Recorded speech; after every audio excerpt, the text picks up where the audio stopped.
Hey there, it's Steve from Serious Keto, and in this video, we're going to be making some pizza chaffles. But before we do that, if you enjoy low-carb cooking videos, product and ingredient reviews, as well as lessons learned from my experience with a ketogenic lifestyle and intermittent fasting, click that subscribe button down there. And while you're at it, click the bell next to it so you're notified whenever I release a new video. Now in this video, I'm going to take a brief break from the trying to get the best out of a basic waffle that I possibly can, and move on to some of the more flavor-featured waffles. The number one suggestion / request that I got for a savory waffle was the pizza waffle. In fact, so many people suggested it, I can only give credit to one, and that is the person who I think maybe even left the first comment on my chaffle video, and that was Aaron Potter. So Aaron, this pizza video is for you. Well, and for all the rest of you as well. So you can all keep watching, it's okay. Let's make some chaffles. For both of these, we'll be using my standard ½ cup of mozzarella and 1 beaten egg. To that, we're going to add 1/4 teaspoon of Italian seasoning and 1 teaspoon of tomato paste. Incidentally, whoever decided to create tomato paste in a tube, brilliant. That way I'm not throwing away 3/4 of a can of tomato paste every time I do a recipe. Give it a mix to incorporate the tomato paste. And though Aaron recommended the mini pepperonis, they did not have them at my grocery store, so here is 12 regular pepperonis chopped up. At this point I'm going to split the recipe in half because I'm going to do one with almond flour and one without. For a full 2 chaffle batch, we would use 1 tablespoon of almond flour, but since I've just got half a batch here, just a ½ tablespoon.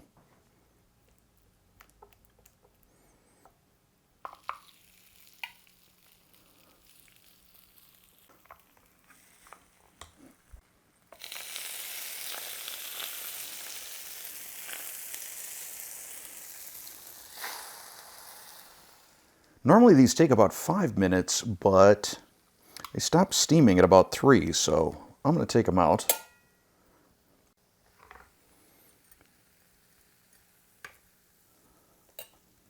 On the right, we have our almond flour. On the left, no almond flour. Not a significant difference in appearance.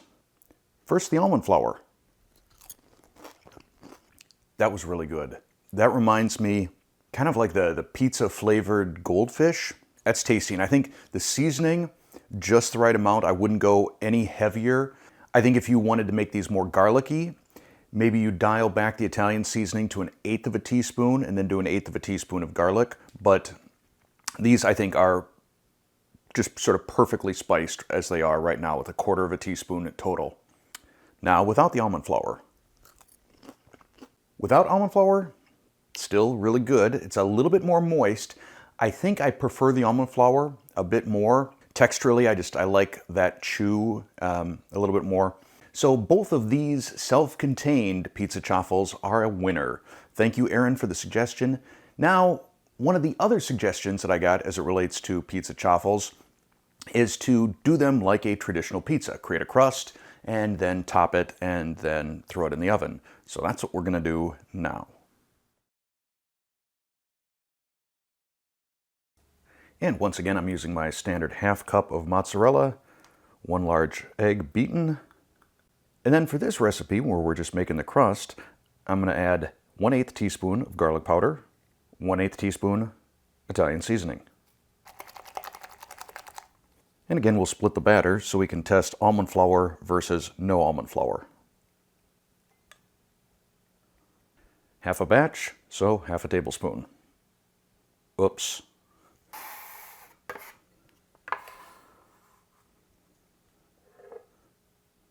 Stir that in. Since we're going to be cooking these twice, first cooking these as a crust and then throwing them into the toaster oven, I'm going to want to pay really close attention and not overcook them while they're in the dash. All right, they just stopped steaming at the 5-minute mark. Almond flour. No almond flour. For our pizza sauce, we'll be using the Rouse homemade marinara sauce. It has 4 grams of carbohydrates per 1/2 cup serving. We're using probably a generous tablespoon here on each, so somewhere in the vicinity of 1 gram of carbs. Top with mozzarella.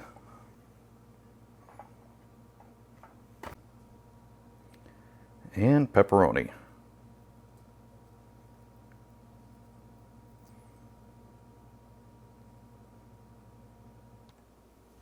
And we'll go into the toaster oven.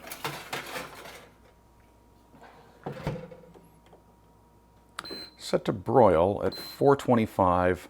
I'm going to set it for 3 minutes and just keep an eye on it. So I wound up setting it for an additional 3 minutes, or a total of 6. But man, look at those sizzle. They look great. Let's take them out. This is the almond flour one. This is the no almond flour one. We're going to let them cool for just a minute because I don't want to burn the crap out of my mouth. First, the almond flour version. That is really good. I'm going to taste the other one first and then kind of give you my opinion on both at the same time. So this is the non-almond flour version. Now, to give you a little bit of background, I grew up working at an authentic pizza parlor, and I estimate I've made tens of thousands of pizzas in my life. And this crust is not like any crust I've ever had. I mean, you're lacking the chew of the gluten. You're lacking the crispiness of a Neapolitan crust. It's not bad, it's just not what I'm used to for pizza. And certainly if someone said this is all you can ever eat for pizza for the rest of your life, I wouldn't be sad because it's quite yummy. But I want to take another crack at this and see if I can get a crispier, chewier crust. For this trial, we're going to use the food processor method. We're going to start with just a 1/4 cup of mozzarella. You'll know why later. A 1/2 teaspoon of xanthan gum, which then we're going to process so it doesn't clump up. Next, we'll add 1 large egg, beaten, 1/8 of a teaspoon of garlic powder, 1/8 of a teaspoon Italian seasoning, and then process this into a batter. We'll coat the bottom of our waffle maker with some shredded mozzarella. Add about half of that batter. Top with a little more mozzarella. And press down. All right, this went almost the full 6 minutes before it stopped steaming. And look at that crispy mozzarella around the edge and underneath. If you're into crispy mozzarella, this is the way to go. About another tablespoon of marinara. And our pepperoni. This will go in the toaster oven under the broiler, same as the last one, for 6 minutes.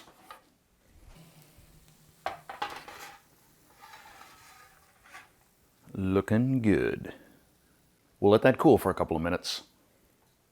All right, let's see if this worked out the way I hoped it would. Ooh, very crunchy. I am so excited about this bite right here. Please don't disappoint. I'm a little bit torn on this. On the one hand, it's great. I mean, it tastes wonderful, but no one is going to eat that and confuse it for pizza dough. So I guess my quest continues. Maybe I'll try using Vital Wheat gluten. Maybe I'll try using the Dash griddle rather than the waffle maker. If you've used or created a recipe that you feel really truly nails that crispy, chewy, perfect pizza crust sort of dough in a chaffle format, please post it down in the comments below. I'd love to try it out. So we tried out 5 different chaffles. None of them were bad. I would certainly eat any one of them again.